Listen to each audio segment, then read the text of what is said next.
देह त्याग। तो सबसे पहले हम शब्दार्थ उसका पढ़ेंगे। तत्र वहां ब्रह्म ऋषया ब्राह्मणों में ऋषि सर्वे समस्त देव ऋषया देवताओं में ऋषि च तथा सत्तम सत्व गुण को प्राप्त राज ऋषया राजाओं में ऋषि च तथा तत्र उस स्थान पर आसन उपस्थित थे दृष्टम देखने हेतु भरत राजा भरत के वंशजों में पुंगवम के प्रधान।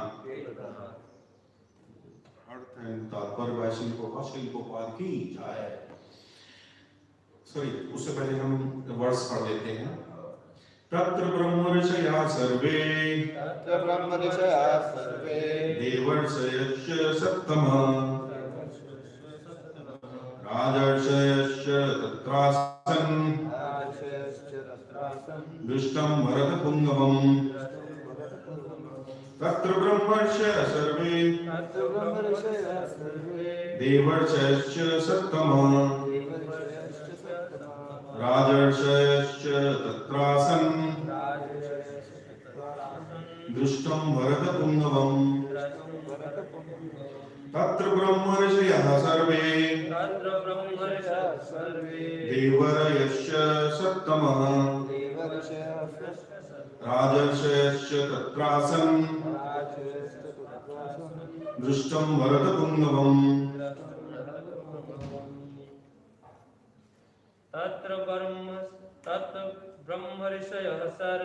तत्र ब्रह्मर्षयः सर्वे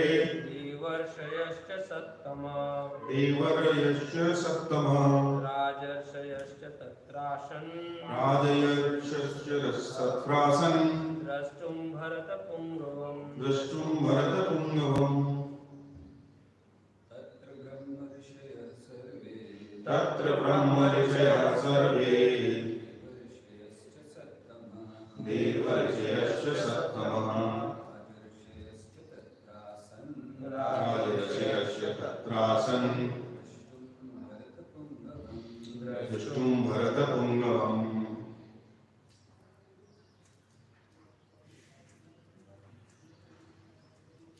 ओके, तो अर्थ है शब्दार्थ तात्पर्य शिल्पोपाद की जाए।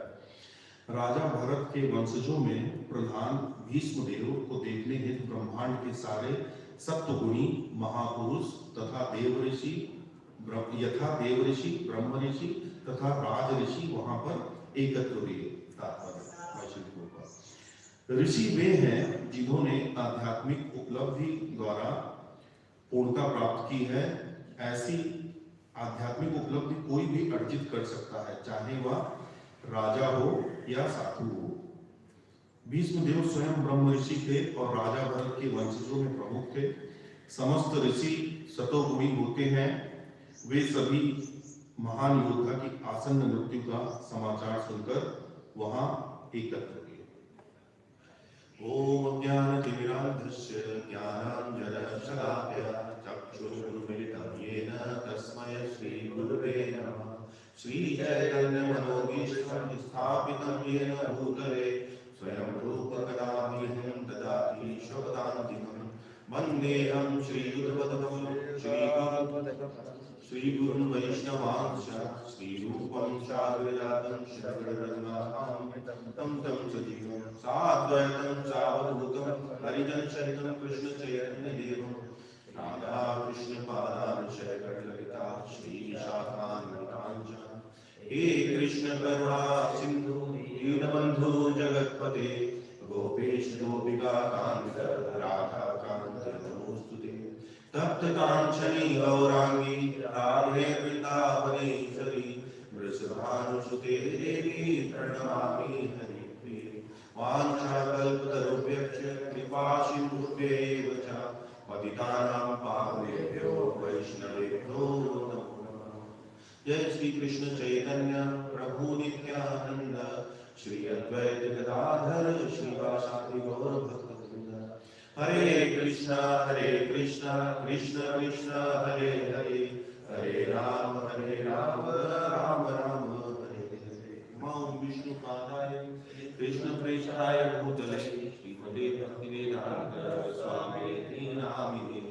नमस्ते सरस्वती देवे गौरवाणी प्रचारिणे निर्विशेष शून्यवादी पाश्चात्य देशधारिणे। अगेन सभी का स्वागत है भागवतम क्लास में। और बड़ा अच्छा प्रभुपाद ने ये सिस्टम बनाया है, जैसे 1 apple a day keeps doctor away, so 1 verse of Bhagavatam a day keeps Maya far and close Krishna. Hey, keep Krishna closer and Maya away.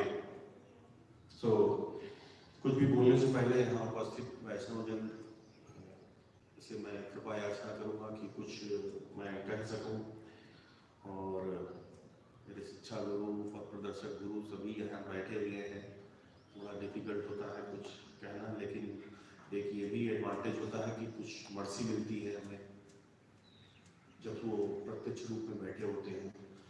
तो मैं यही याचना करूँगा कि मैं जो भी बोलूँ कुछ परंपरागत बोलूँ, और वास्तव में हम लाउड स्पीकर ही हैं। जैसे लाउड स्पीकर में जो हम बोलते हैं वो लाउड कर देता है, तो उसी भाव में उसी तरीके से हम यहाँ पे कुछ बोलने का प्रयास करेंगे। तो ये भागवतम ग्रंथ जो है भगवान का साहित्य इनकारनेशन है। भगवान साहित्य के रूप में प्रकट हुए कलयुग में। बहुत सारे हम ग्रंथ पढ़ते हैं, बहुत सारी हम चीज़ों से सुख लेना चाहते हैं, तो वो हमारे इंद्रिय रंजक हो सकती है, हमारे कोई संगीत हमारा कर्ण रंजक हो सकता है, मनोरंजक हो सकता है, लेकिन वास्तव में ये जो भागवतम है ये आत्मरंजक है, जो हमारी आत्मा को तुष्ट करता है, संतुष्टि देता है, क्योंकि ये भगवान का साहित्यिक इनकारनेशन है। आज हम कुछ इसी से पढ़ना चाहेंगे। तो इसमें आज हम चैप्टर नंबर 5 पहले स्कंद का, जिसका टाइटल है भगवान श्री कृष्ण की उपस्थिति में भीष्म देव का देह त्याग। तो लास्ट चैप्टर में जो इससे पिछला चैप्टर था 8 चैप्टर, उसमें कैसे कुंती महारानी की प्रार्थनाओं का वर्णन हुआ और कृष्ण बिल्कुल जा रहे थे लास्ट मोमेंट पे। कुंती महारानी ने जो उनका जो पूरा सा एक्युमुलेशन था, पूरा भाव जो भगवान के लिए भर रखे थे, वो सब उड़ेल दिए प्रार्थनाएं। मतलब वो बड़ा स्पॉन्टेनियस था भगवान के लिए, शब्दों में कहे बहुत अच्छी प्रार्थना की। तो अभी क्या है कि भीष्म पितामह जो है वो 10वें दिन युद्ध के 18 दिन तक ये महाभारत का युद्ध चला था, तो 10वें दिन वो सैया पे आ रहे थे और ऐसा 58वें दिन उन्होंने अपना शरीर छोड़ा था। तो वो उनको इच्छा मृत्यु का वरदान था, तो उन्होंने मतलब वो ऐसा बताते हैं कि वो युधिष्ठिर का राजतिलक का भी उन्होंने इंतजार किया और सूर्य का दक्षिणायन से उत्तरायण में जाने का भी उन्होंने, इसलिए उनको सैया पर रहे। तो आज हम उसी के सीक्वेंस में यहाँ कुछ समझेंगे। तो भीष्म पितामह का जो चरित्र है वो बड़ा, कई बार क्या है कि हम इनिशियली बड़ा डाउट कर लेते हैं उनकी कुछ, कि भीष्म पितामह ऐसे थे, उन्होंने कौरवों के पक्ष में क्यों लड़ाई करी, वो क्या द्रौपदी की सभा में बैठे थे। तो हम इस चैप्टर को, तो उन लोगों को ये चैप्टर जरूर पढ़ना चाहिए, तो वो वास्तव में भीष्म पितामह क्या थे वो समझ सकते हैं। तो इसमें राजा भरत के वंशजों में प्रधान भीष्म देव, तो ये भरत डायनेस्टी जो है, ये कुरु, राजा कुरु थे के वंशज थे भरत। दुष्यंत और शकुंतला के पुत्र, ऐसी कालिदास ने अभिज्ञान शकुंतलम में लिखा हुआ है।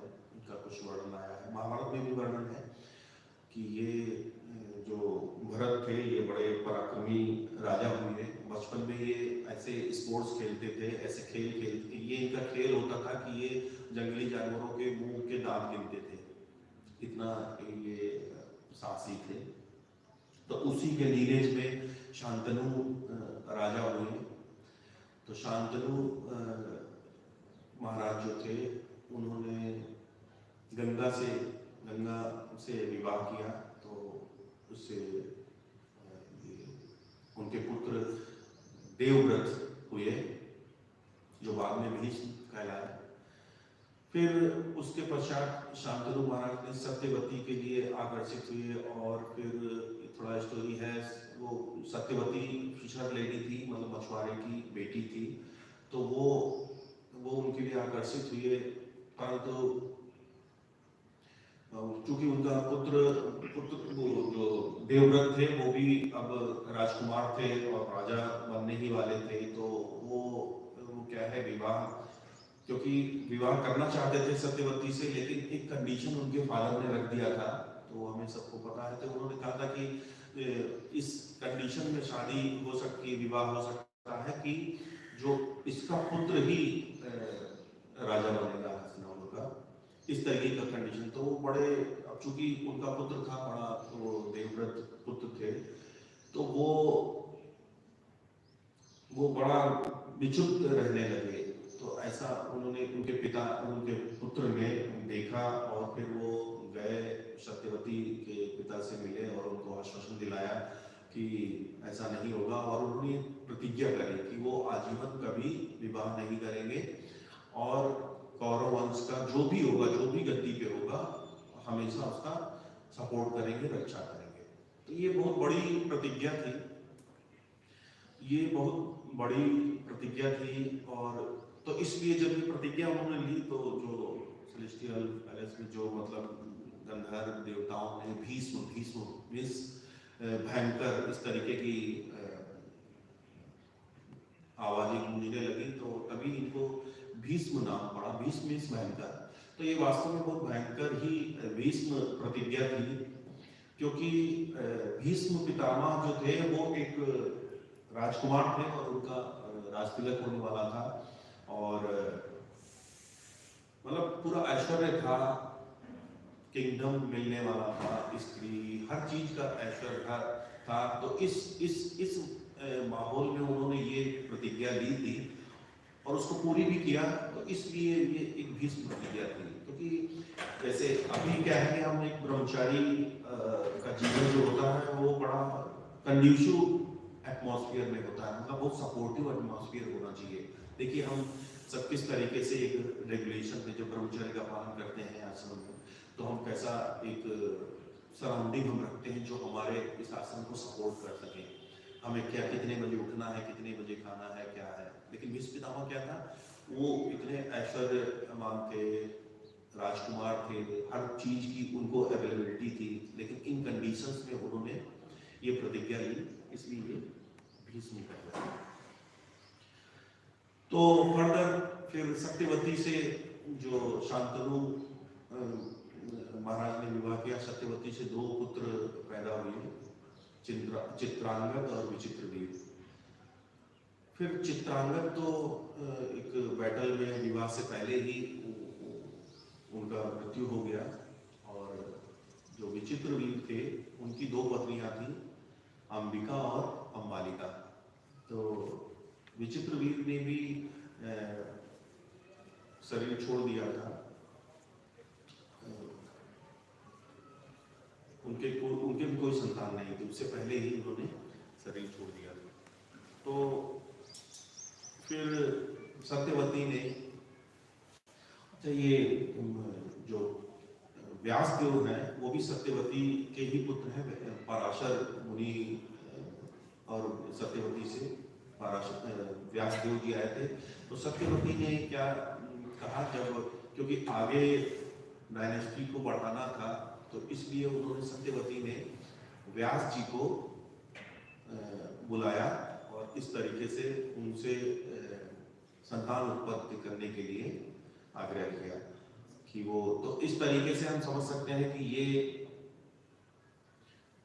कैसे हो गया कि जो पराशर जो व्यास जी थे वो अपने छोटे भाई वहां पे इस तरीके का आग्रह किया गया, तो उस युग में ये अलाउड था, उस युग में इस चीज की संतुष्टि की गई है। अभी जैसे कलयुग में 5 चीजों का को निषेध किया गया है कि हम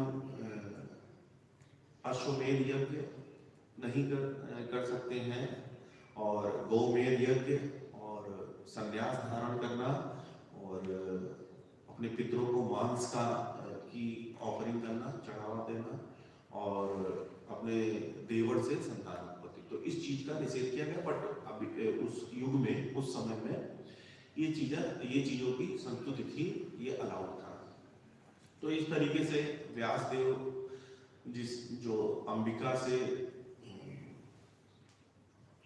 धृतराष्ट्र पैदा हुए, जो ब्लाइंड थे, जन्मांध थे, और अंबालिका से पांडु महाराज का जन्म, आगे महाराज बने। सिंस ये ब्लाइंड थे तो इसलिए इनको आगे राज्य मिला। उधर फिर फर्दर धृतराष्ट्र जो थे वो उनकी गांधारी से 100 पुत्र पैदा हुए और एक पुत्री हुई दुशाला। और इनके धृतराष्ट्र के एक पुत्र दासी पुत्र भी थे, दासी और धृतराष्ट्र के पुत्र थे, वो युयुत्सु थे। और इधर जब हम आते हैं पांडव के, कुंती और माद्री दो विवाह हुए। कुंती से युधिष्ठिर, भीम, अर्जुन और कर्ण, सूर्यपुत्र कर्ण भी थे जो विवाह से पहले जन्म हुआ था जिनका, और माद्री के 2 नकुल सहदेव। तो इस तरीके से 5 पांडव थे। तो ये लीनेज है, ये वंशज था। तो इसमें जो भीष्म पितामह थे, तो भीष्म पितामह जो थे ग्रैंडफादर थे, ग्रैंडफादर थे। तो भीष्म पितामह जो थे गंगा पुत्र थे। तो गंगा जी से जब शांतनु ने विवाह किया था, तो गंगा ने एक कंडीशन रखी थी कि मैं विवाह आपसे अवश्य करूंगी, लेकिन आप विवाह के पश्चात कोई भी इंटरवीन नहीं करेंगे, हमारे कामों में कोई हस्तक्षेप नहीं देंगे। तो इसलिए फिर उन्होंने स्वीकार किया और बोले कि अगर आप हस्तक्षेप करेंगे, जब भी आप हस्तक्षेप करेंगे तो मैं आपको छोड़ के चली जाऊंगा। तो खैर उन्होंने स्वीकार किया और उनका विवाह हुआ। तो विवाह पश्चात जब पुत्र पैदा हुआ तो गंगा ने उसको क्या है कि गंगा में प्रवाह कर दिया। गंगा उसको लेके, तो ये बड़ा क्षिप्त हुए देख के बड़ा, लेकिन उन्होंने ये कंडीशन थी कि अगर कुछ हम इंटरवीन करेंगे तो ये हमें चले। तो शांतनु कुछ नहीं बोले। तो इसी तरीके से उनके 7 पुत्र पैदा हुए और 7 को उन्होंने गंगा में प्रवाह कर दिया। फिर जब 8वां पुत्र पैदा हुआ और उसको गंगा में प्रवाह कर रही थी, तो उन्होंने इंटरवीन किया और उन्होंने उनको रोका वहां पर। तो जैसा उनकी कंडीशन थी, फिर गंगा ने शांतनु को छोड़ के अपना देवलोक में चली गई। और ऐसा बताते हैं कि ये भीष्म पितामह को वो अपने साथ ले गए और वहां पे उनका एजुकेशन हुआ। उन देव ऋषियों से जो स्वर्ग लोक में जो मास्टर्स थे, MIT, जैसे अभी MIT है मैसेच्यूसेट्स इंस्टीट्यूट ऑफ टेक्नोलॉजी, तो उनको बेस्ट प्रोफेसर से एजुकेशन मिला, मार्कंडेय ऋषि, परशुराम, इस तरीके से। और 16 वर्ष के बाद उन्होंने फिर से शांतनु को सौंप दिया। तो ये भीष्म पितामह का इस तरीके से स्थिति है। और भीष्म पितामह जो है, यमराज जी ने 12 महाजनों का वर्णन किया है। और ये तो 12 महाजनों में है, ये महाजन भी जो धर्म का पूरी तरीके से पालन करते हैं। और ये पूर्व जन्म में वसु थे। 8 वसुओं का वर्णन किया गया है, पंचमहाभूत और सूर्य, चंद्रमा और नक्षत्र, ये 8 वसु थे। तो ऐसा इनको श्राप मिला था। तो उसके लिए एक स्टोरी है क्या कि ये सभी सारे वसु घूमते हुए वशिष्ठ जी के आश्रम में पहुंचे। तो वहां पे इन्होंने नंदिनी गाय देखी। तो ये नंदिनी गाय, क्योंकि नंदिनी गाय का बड़ा स्टोरी है नंदिनी गाय का। एक नंदिनी गाय के साथ एक वशिष्ठ उनकी विश्वामित्र जी की भी स्टोरी है। तो उसमें क्या है कि ये वसु जी जो थे, वसु ये 8 वसु थे, तो इन्होंने क्या किया कि उसको चुराने का, तो उसमें जो ये प्रभस थे आकाश के, जो बाद में भीष्म बने, तो इन्होंने क्या है कि उसका चुराने का प्लान बनाया। इनकी पत्नी जो है, इनकी पत्नी ने इंसिस्ट किया कि इसको हम ले चलते हैं। वो बेसिकली किसी को देने, गिफ्ट करने के लिए, क्योंकि वो भी कुछ देवता थे, उनके पास ऐसा कुछ कमी नहीं थी, लेकिन वो किसी को गिफ्ट करने के लिए इस तरीके से उसको ले जाना चाहते थे। तो उस समय वशिष्ठ नहीं थे, तो वो उसको ले जाने का प्रयास कर रहे थे, मतलब चोरी कर रहे थे। तो फिर जब वशिष्ठ मुनि आए तो उन्होंने सब समझ लिया, गालदर्शी ने समझ लिया कि ये क्या था। तो उन्होंने कहा कि तुम देवता लोग, तुमको ये भौतिक जगत की चीजों से बड़ा आकर्षण है, तो तुमको हम, तो उनको श्राप दे दिया कि तुम सब अब यही भौतिक जगत में रहोगे। तो बड़ा फिर सब इंसिस्ट करने लगे कि ऐसे कि बहुत गिड़गिड़ाए। तो बाकी सबको तो उन्होंने छोड़ दिया, लेकिन बोला तुम सूत्रधार हो, जो प्रभास थे जो, तो उनको श्राप दे दिया। तो वहीं पे बाद में भीष्म बने। तो ये भीष्म की स्थिति है। तो ये भीष्म जो है आज सैया पर लेटे हुए हैं। 10वें दिन उनको युद्ध में तीर की सैया पे लेट गए थे। तो अभी यहाँ पे बता रहे हैं कि उनको देखने हेतु ब्रह्मांड के सारे सप्तगुणी महापुरुष तथा देव ऋषि, ब्रह्म ऋषि तथा राज ऋषि वहां पर एकत्रित हुए। तो ये देखिए भीष्म की महानता है कि उनको ब्रह्मांड के ये सभी लोग देखने आए, और वो भी कैसे लोग, वो छोटे मोटे लोग नहीं, ब्रह्मांड के कैसे लोग, ब्रह्म ऋषि, देव ऋषि और राज ऋषि। तो ऋषि हम समझते हैं वर्ड ऑफ गुडनेस में होते हैं। तो राज ऋषि किसको बोला जाता है?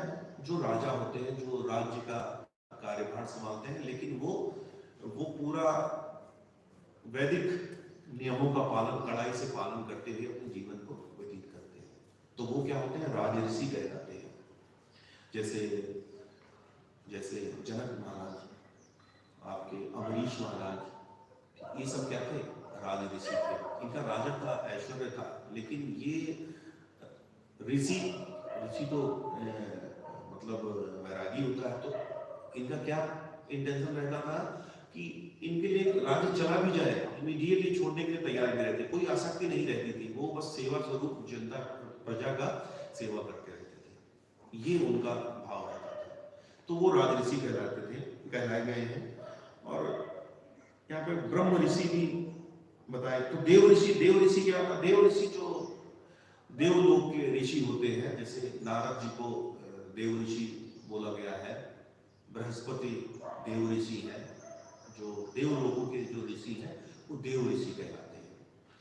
और ब्रह्म ऋषि ये एक उपाधि है जो ब्रह्मा के द्वारा दी जाती है।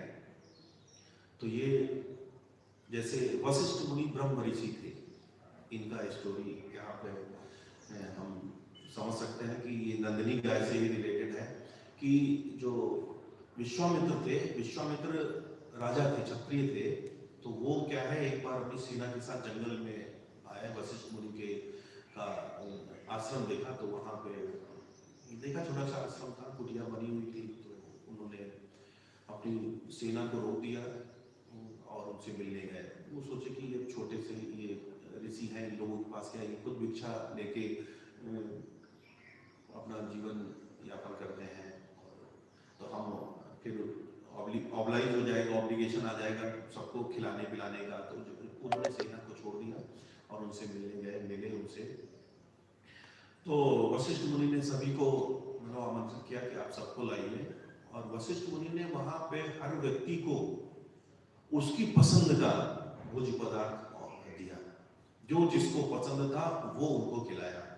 तो विश्वामित्र बिल्कुल चकित हो गए कि अरे ये कैसे, तो बिल्कुल ऐसे दरिद्र ब्राह्मण जैसे लग रहे थे, और ये क्या है। तो उनको, उनके पास वो जो नंदिनी गाय थी उसका ऐसा ऐश्वर्य था कि वो कुछ भी कामधेनु गाय की तरह वो किसी भी तरीके से, तो वो उनके पास वशिष्ठ मुनि के पास बस वही एक गाय ही थी।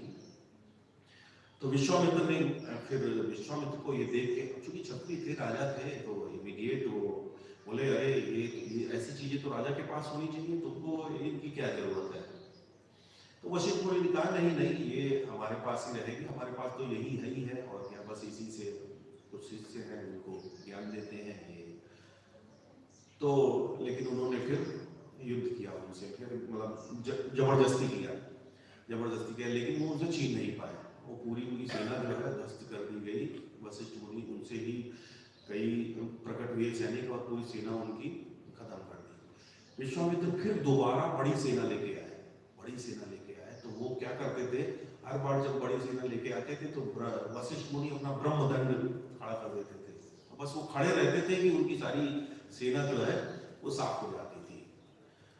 तो फिर विश्वामित्र सोचे कि ये क्या राजा बनने से और क्या फायदा है, ये देखो ये ब्रह्म ऋषि इससे बढ़िया है। तो वो फिर ब्रह्म उपाधि के लिए ब्रह्मा जी की तपस्या किया उन्होंने।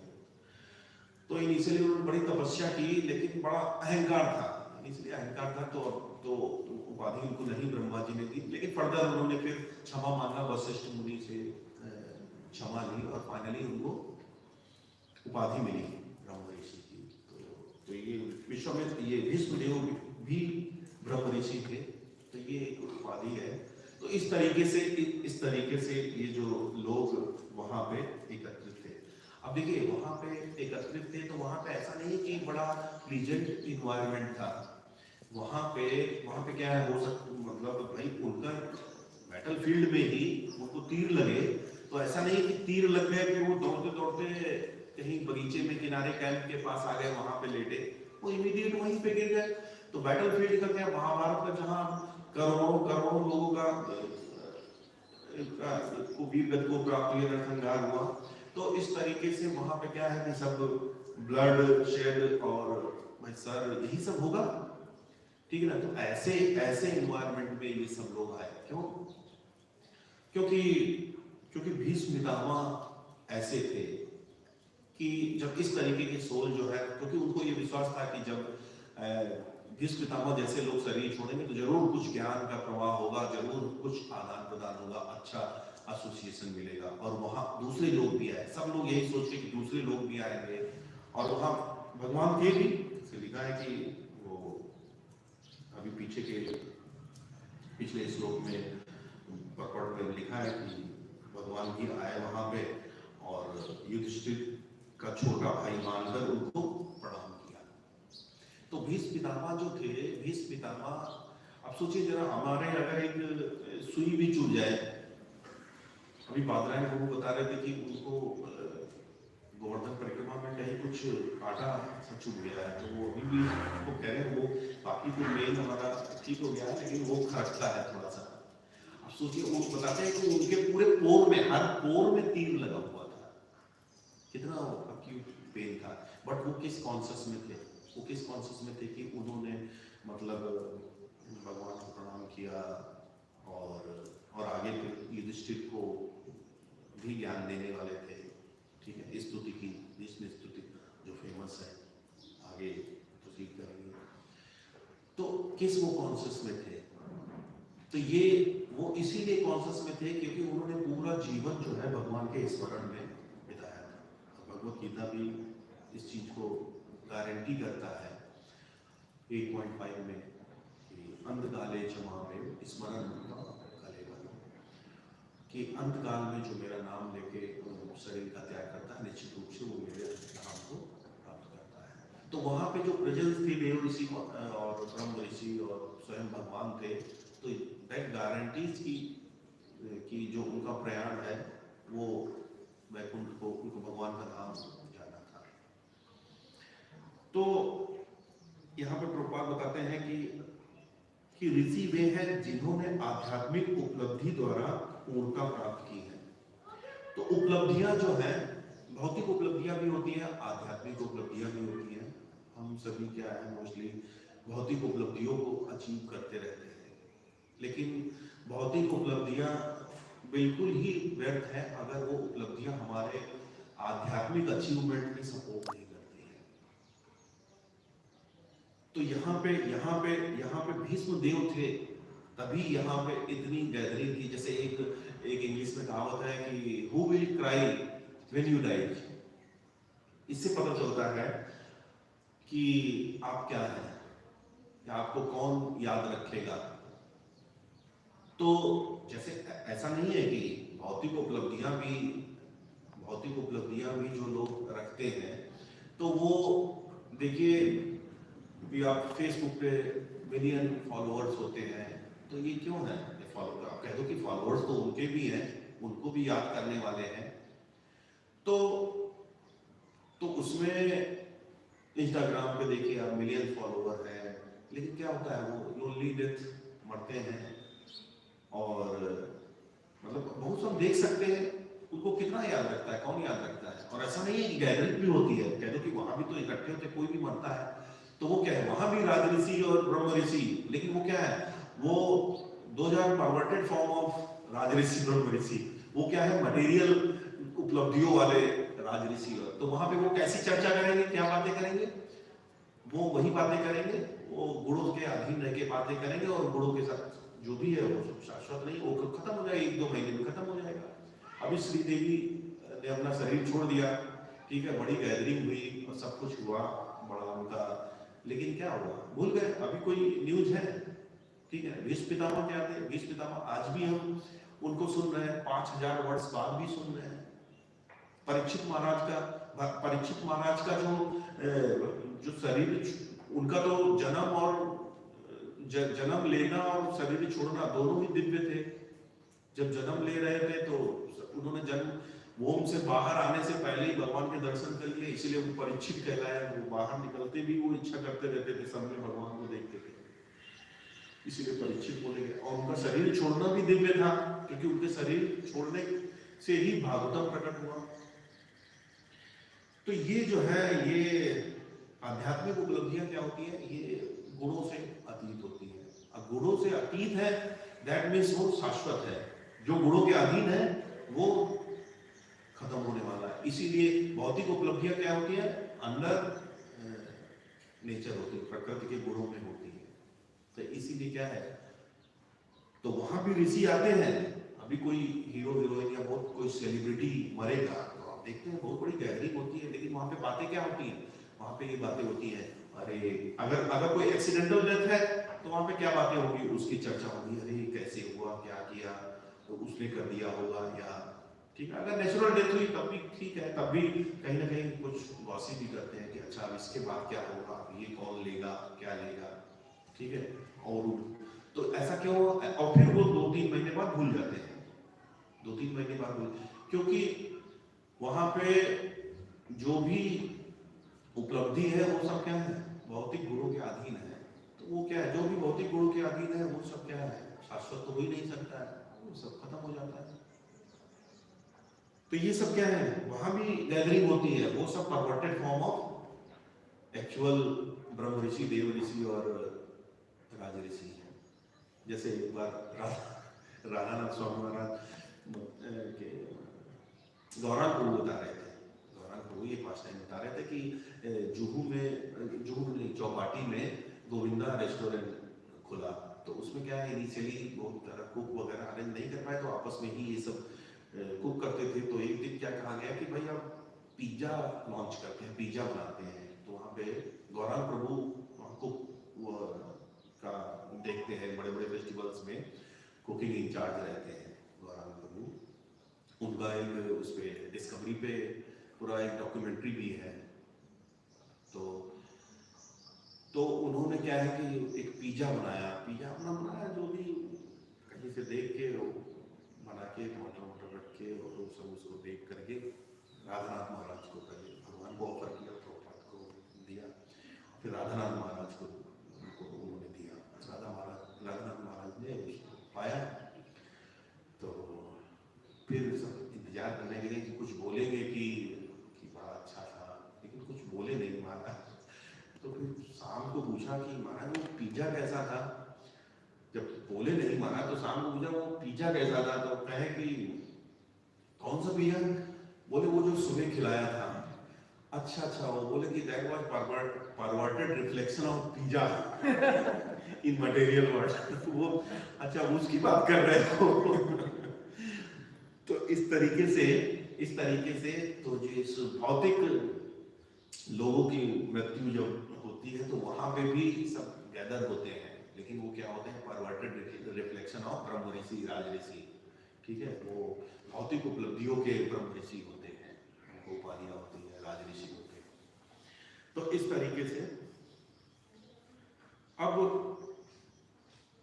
तो यहाँ पे हम देख सकते हैं कि जो 8.5 में भगवान भगवत गीता में कहते हैं वो हम यहाँ पे देख सकते हैं कि भीष्म पितामह और भगवान भी इंश्योर करते हैं, अगर किसी कारणवश तुम नहीं कर पाए। अब देखिए भीष्म पितामह की क्या कंडीशन थी, भीष्म पितामह इतना एक्यूट पेन था, वो इस तरीके से रखे थे, उनके लिए कुछ भी भगवान के लिए निश्चित रूप से सोच रहे थे, उनका ऐसा कॉन्शियस था, लेकिन देखिए भगवान ने अरेंजमेंट कर दिया। युधिष्ठिर को वो खुद भी बता सकते थे, लेकिन उन्होंने किसको अरेंज किया, उन्होंने कहा चलो भीष्म पितामह जी के पास चलो, वो तुमको बताएंगे, जो तुम्हारी प्रॉब्लम है वो तुमको बताएंगे। तो उनको चांस दिया और उन्होंने युधिष्ठिर को ज्ञान दिया, भगवान की स्तुति की। तो भगवान ये इंश्योर करते हैं कि उसमें आगे इसी 8 चैप्टर में आगे बताया भी है कि कैसे हम क्या करके किस तरीके से क्या क्या करना चाहिए कि हम अंत काल में भगवान को याद रख पाए, बताया भी है। भगवान सारा इंश्योर करते हैं, बट तुम्हें क्या है, तुम्हें शरणागति रखनी है, हमें शरणागति रखनी है और ये आशा रखनी है कि भगवान हमको जरूर ऐसा प्लेटफॉर्म देंगे, ऐसा हमको अंतकाल में हमें स्मरण देंगे।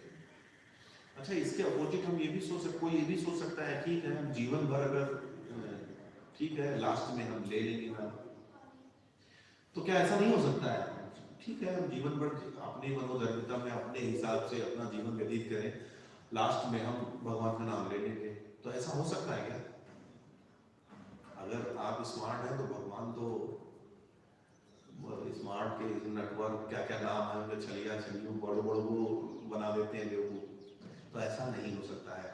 हम सब कुछ कह डालेंगे, तुम्हारा नाम भी रख लोगे, तुम नाम भी रख लो, जैसे कहते हो ठीक है हम नाम रख लेंगे, अपने बेटे का नाम रख लेंगे, जैसे उनकी कथा नारायण को अजामिल की कहानी है, तो उसमें भी सुकृति थी। अजामिल पहले क्या है, भक्त थे, ब्राह्मण थे, लेकिन वो एक वैश्या के संग में आके उनका फॉल डाउन हुआ, लेकिन उनकी चूंकि सुकृति थी इसलिए वो ले पाए, भगवान ने ऐसा अरेंजमेंट किया। नहीं तो कुछ भी हो जाएगा आपके सामने, आपका बेटा नाम होगा उसका राम या कृष्ण, आपके मुंह से निकलेगा ही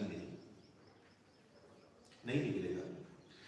तो इस तरीके से हम और भी एग्जाम्पल दे सकते हैं, आप और भी एग्जाम्पल देख सकते हैं, जैसे परीक्षित महाराज का अंतकाल में देखिए किस तरीके से अरेंजमेंट ऐसा हुआ। वहां पे सुखदेव गोस्वामी थे, भक्त लोग भी थे, और वहां पे भगवान भी थे। भगवान कहाँ थे? भागवतम के रूप में प्रकट हुए, और अंततः परीक्षित महाराज भगवान के धाम में चले गए। अभी चलो ठीक है, ये तो दूसरे युग की थी, हम इस युग में आते हैं। हरिदास ठाकुर जी का अगर देखें, हरिदास ठाकुर उसमें चैतन्य चरितामृत के अंत लीला के 11 चैप्टर में उन वर्णन किया गया है, तो उसमें भी उसको कंपेयर किया गया है भीष्म प्रयाण से, निर्वाण से कि उन्होंने भी इच्छा, वो बहुत वृद्ध हो गए थे, तो क्या है कि महाप्रभु उनको प्रतिदिन मिलने जाते थे, नहीं अगर जा पाते थे तो महाप्रसाद भिजवा देते थे जगन्नाथ जी का। तो एक बार उनके जो सेवक थे गोविंद, वो प्रसाद लेके गए, तो वहां देखा वो लेटे हुए धीरे धीरे माला कर रहे थे, तो उन्होंने प्रसाद दिया, तो उन्होंने बोला कि अभी तो मेरी माला पूरी नहीं हुई है, मैं कैसे प्रसाद खाऊं, लेकिन उन्होंने थोड़ा सा उसका सम्मान के लिए थोड़ा सा ले लिया। तो तो उन्होंने उनके सेवक जो गोविंद थे उन्होंने बताया महाप्रभु को, तो महाप्रभु अगले दिन उनसे मिलने आए, तो बहुत वृद्ध हो चुके थे, उनसे बोला भी कि आप अब थोड़ी जो है अपना संख्या कम कर दीजिए इस तरीके से। तो वहां पे हरदास ठाकुर ने उनसे आग्रह किया कि महाप्रभु मुझे पता है कि आप जल्दी ही लीला अपनी समाप्त करने वाले हैं, तो मुझे वो दिन आपकी अंतिम लीला ना देखनी पड़े, मुझे आप जो है अब आदेश दीजिए। तो फिर मतलब उनसे वार्तालाप हुआ और बातें की, फिर वो चले गए, महाप्रभु चले गए। और फिर दूसरे दिन जब वहां पे पहुंचे, यहाँ पे कुछ श्लोक को हम पढ़ेंगे 11वें में कि किस तरीके से उन्होंने शरीर को छोड़ा। हरिदास ठाकुर का महाप्रयाण, ये 11th चैप्टर है अंगलीला का। तो देखिए अभी क्या है, अंत समय में किस कंडीशन में है हरिदास ठाकुर। हरिदास निजा कृते प्रभु रे बसाइला, निज नेत्र द्रुग दुई भृग मुख पदे दिला। हरिदास ठाकुर ने श्री चैतन्य महाप्रभु को अपने समक्ष बैठाया और तब भौरों के तुल्य अपने दोनों नेत्र महाप्रभु के मुख मंडल पर टिका दिए। फिर स्वयं हृदय आनी धरिल प्रभु चरण, सर्वपद सर्वभक्त पद रेणु मस्तक भूषण। उन्होंने श्री चैतन्य महाप्रभु के चरण कमलों को अपने हृदय पर धारण किया और तब समस्त भक्तों के चरणों की धूल लेकर अपने मस्तक पर लगाई। श्री कृष्ण चैतन्य शब्द बलेन बार बार, प्रभु मुख माधुरी पिए नेत्रे जले धार। उन्होंने श्री कृष्ण चैतन्य के पवित्र नाम का बारंबार उच्चारण किया। जब उन्होंने महाप्रभु के मुख की मधुरता का पान किया तो उनके नेत्रों से लगातार अश्रु बहने लगे। श्री कृष्ण चैतन्य शब्द करिते उच्चारण, नामे रस हित प्राण कैला उत्क्रामण। श्री कृष्ण चैतन्य का नाम उच्चारण करते करते उन्होंने प्राण त्याग दिए और अपना शरीर छोड़ दिया। तो ये देखिए, और फिर नेक्स्ट में ही देखिए वहां जो भक्त थे उन्होंने उसका कंपेयर। अभी क्या है कि हम थोड़ा कंटेम्परेरी अगर देख लें, ये तो बहुत पुरानी बात है, ठीक है चलो 500 साल पहले की आप बात कर रहे हैं, आपने पहले 5000 साल पहले की बात की, 500 साल पहले की बात की। श्रील प्रभुपाद का अगर आप देखें, वीडियो पड़ा हुआ है, आप देख सकते हैं वहां पे भी यही कंडीशन थी। सतस्वरूप गोस्वामी ने जो चैप्टर लिखा है लास्ट लेसन ऑफ लाइफ, ये चैप्टर जो लिखा है उसमें एक्सप्लेन किया वहां भी ब्रह्म ऋषि राज ऋषि उस समय भी जो उनके प्रभुपाद के वरिष्ठ भक्त थे वो सब वहां पर प्रेजेंट थे, और वहां पे उनके जो गुरु भाई थे वो वहां पर प्रेजेंट थे, और वहां पे भगवान भी थे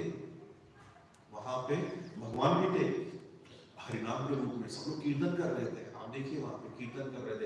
और डॉक्टर्स बताते हैं कि उनको बड़ा अक्यूट पेन था, लेकिन वो तब भी इस कॉन्शियस में थे कि वो भागवतम का पर्पट बता रहे थे, श्लोक का एक्सप्लेनेशन कर रहे थे। और अगर आप ध्यान से सुनेंगे, अगर आप श्री गौरनाथ दयाल भगवान की अगर आप उस वीडियो को देखेंगे और ध्यान से सुनेंगे तो उसमें उन्होंने बहुत अच्छे से वो एसोसिएशन और इन सब चीजों पे चर्चा कर रहे हैं। तो हम बहुत दूर नहीं जाना, हम देख सकते हैं, अभी देख सकते हैं। और थोड़ा और इवन उनके शिष्य, आपने सुना होगा नाम हिज होलीनेस भक्ति तीर्थ स्वामी महाराज, अफ्रीकन थे, ये मूल के थे।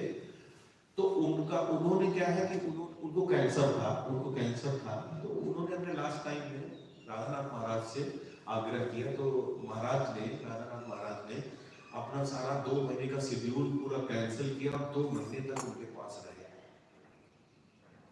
पास रहे और उनको कृष्ण कथा बताते थे, भागवतम चर्चा करते थे। और भक्ति तीर्थ महाराज बोलते थे कि मतलब कोई भी ऐसी वस्तु, कोई भी ऐसी चीज से कि मेरी जो ये सिचुएशन है मैं इसको किसी से भी रिप्लेस नहीं करूंगा। उनको जो बहुत लोग कहते, मतलब बड़ा उनको देते थे, मिला था, वो कहते थे मैं किसी से मेरी ये स्थिति ऐसी है कि मैं सबसे ज्यादा भगवान का ध्यान ले पा रहा हूँ, सबसे ज्यादा मुझे रुचि आ रही है, तो मैं इस सिचुएशन को भी किसी से भी रिप्लेस नहीं करूंगा। ये उनका कॉन्शियसनेस था और उन्होंने उसका वीडियो देख सकते हैं। तो इस तरीके से हम ये सारे ये हमको एश्योर करते हैं ये सारी चीजें। और सबसे बड़ा एग्जांपल आपको हम अभी और भी थर्ड जनरेशन प्रभुपाद का मतलब ये प्रभुपाद के डिसाइपल थे हिज होलीनेस भक्ति किंग स्वामी महाराज, और थर्ड जनरेशन में राधाकांत महाराज के डिसाइपल एक आप गूगल पे सर्च करिएगा हिज ग्रेस स्तोक कृष्ण प्रभु। उनका जो उन्होंने जो बॉडी लिफ्ट किया, उनको भी कैंसर था, मुंबई में उन्होंने बॉडी लिफ्ट किया, तो उसका भी आप वीडियो देख। और ये बहुत ज्यादा पुरानी बात नहीं है, ये बहुत ज्यादा पुरानी बात नहीं है, 2006 की बात है कि तो उसमें आप वीडियो में देखेंगे उनका जो रूम था और उन्होंने लास्ट जो अपनी ब्रीथ है वो महाराज के सामने छोड़ी। महाराज अपना हाथ ऐसे ऐसे सहला रहे हैं और उनके कान में बोल रहे हैं, उनके कान में बोल रहे हैं, मतलब वो बड़ा रोटे खड़े करने वाला है। आप देखिए वीडियो को, बोले do not fear, you are going to back to Godhead, वहां पे तुम्हें ये मिलेंगे, ये इस तरीके से उनके कान में बोल रहे हैं और वो मतलब स्माइलिंग ले रहे हैं इस तरीके से। और उन्होंने वृंदावन से राधा गोविंद श्याम का जल लेके उनको दिया देते रहते थे। और उनका जो रूम था उसकी वॉल पे ऊपर की चारों तरफ वॉल पे और ऊपर भगवान के चित्र लगे हुए थे, लीलाओं के चित्र लगे हुए थे। तो इस तरीके से तो ऐसा नहीं है, हम इस कंडीशन में भी ऐसा नहीं कि हमारे सारे वो तो परीक्षित महाराज थे, वो तो हरिदास ठाकुर थे, तब महाप्रभु थे, वो तो भीष्म पितामह थे, महाजन थे, उनके साथ ऐसा हुआ। हमारे लिए भी बस हमें क्या करना है, तो उसके लिए भी आगे बताया है। तो हम अभी देख सकते हैं करेंटली, ये आप सर्च करिएगा हिज ग्रेस स्तोक प्रभु लास्ट मोमेंट, स्तोक कृष्ण प्रभु। तो फिर इसमें बताते भी हैं, भगवान बताते हैं गीता में, भगवत गीता में ही, तो उसमें 3 चीजें मुख्य रूप से बताते हैं कि हमें कैसे हम भगवान को अंधकाल में याद रख पाएंगे। हमें प्रतिदिन भगवान का नाम लेना है, प्रतिदिन भगवान का नाम लेना। जैसा हमारे गुरु ने हमसे प्लेज लिया है कि हमें 16 राउंड मिनिमम चैंट कर रहे हैं और शरणागति में रहना, भगवान की शरणागति में रहना है। प्रभुपाद ने 18.66 के पर में बहुत अच्छे से शरणागति बताया है, अनुकूल से संकल्प, प्रतिकूल से वर्जन। और तीसरा, हमें आशा रखनी है कि भगवान जो है हमें किसी भी कंडीशन में, कैसे भी, किसी भी स्थिति में भगवान हमें साथ देंगे, भगवान हमारे लिए आएंगे।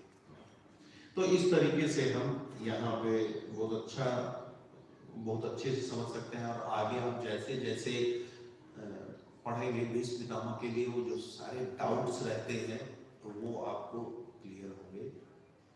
यहाँ पे मैं अपना विश्राम लेता हूँ। हरे कृष्ण। भागवतम की प्रभु जी कुछ शेयर करना चाहते हैं वो बताइए।